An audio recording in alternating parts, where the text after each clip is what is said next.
सातवीं जमात उर्दू बाल भारती सबक नंबर 6 मैंने मकान बनाया। इस सबक के मुसन्निफ डैनियल डिफू 1660 में लंदन में पैदा हुए। वो एक सियासी समाजी शख्सियत के मालिक और रिवायती मज़हब के सख्त खिलाफ थे। अंग्रेज़ी के इब्तिदाई नावल निगारों में इनका शुमार होता है। रॉबिन्सन क्रूसो और दुनिया के गिर्द सफ़र इनकी मशहूर किताबें हैं। रॉबिन्सन क्रूसो एक बुलंद हौसला, बाहिम्मत, मुस्तक़ल मिजाज और ज़हीन आदमी था। इसने एक तवील अरसा वीरान जज़ीरे पर गुजारा और इस तवील अरसे में जीने के और ज़िंदा रहने के 100 जतन किए और ज़रूरत ईजाद की माँ है कि मस्दाक़ इसने अपनी ज़रूरत के सामान भी बनाए। वह हालात से दिल बर्दाश्ता नहीं हुआ। हमें भी ऐसे किरदार की मिसाल कायम करनी चाहिए। तो आइए अब मैंने मकान बनाया इस सबक का खुलासा करने जा रहा हूँ। ये वाक़या अंग्रेज़ी नावल रॉबिन्सन क्रूसो से लिया गया है। रॉबिन्सन क्रूसो एक समंदरी सफ़र पर रवाना होता है। अचानक तूफ़ान आ जाने से इसका जहाज़ समंदर में गर्क हो जाता है। क्रूसो की जान बच जाती है और वो एक वीरान जज़ीरे पर पहुंच जाता है। यहाँ कई बरस रहता है। ज़िंदगी गुजारने के लिए ऐसे जो जतन करने पड़ते हैं, इसका जिक्र इस सबक में है। इस वीरान जज़ीरे पर वक्त गुजारने के लिए वो हर वक्त अपने आप को किसी न किसी काम में मशगूल रखता था।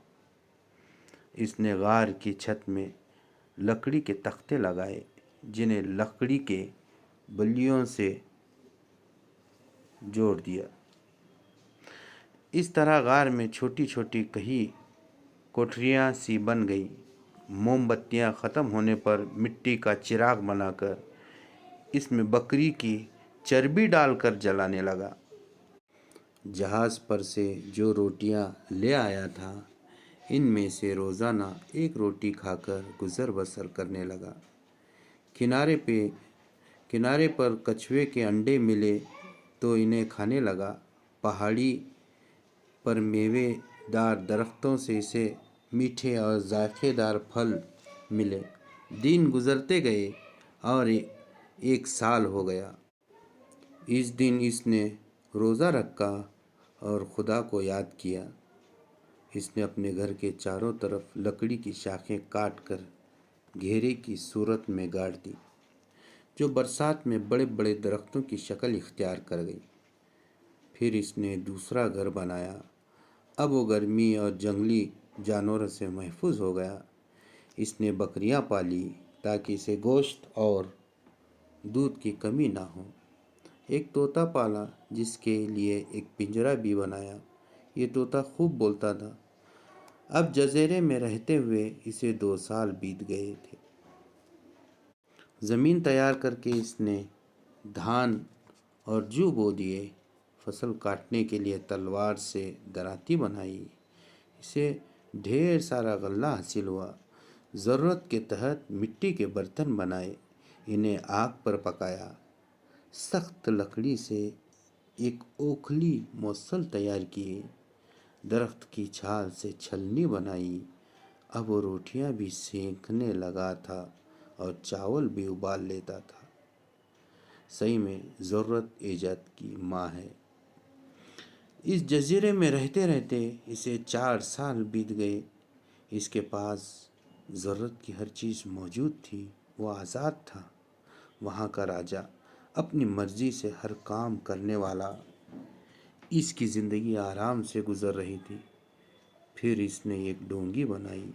इसमें खाने पीने का सामान रखकर वो टापू के चारों तरफ घूमने के इरादे से निकल पड़ा। तेज़ हवा और ऊंची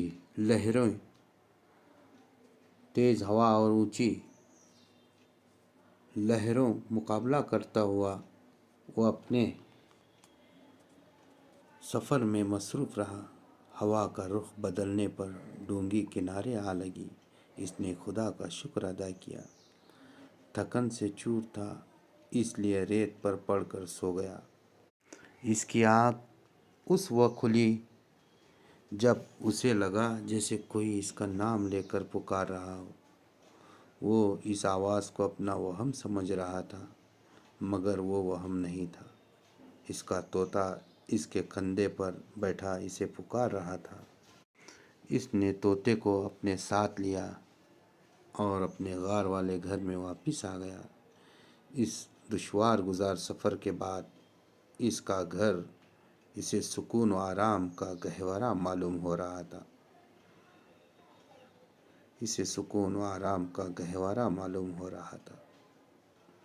بس یہیں اس سبق کا اختتام ہوتا ہے۔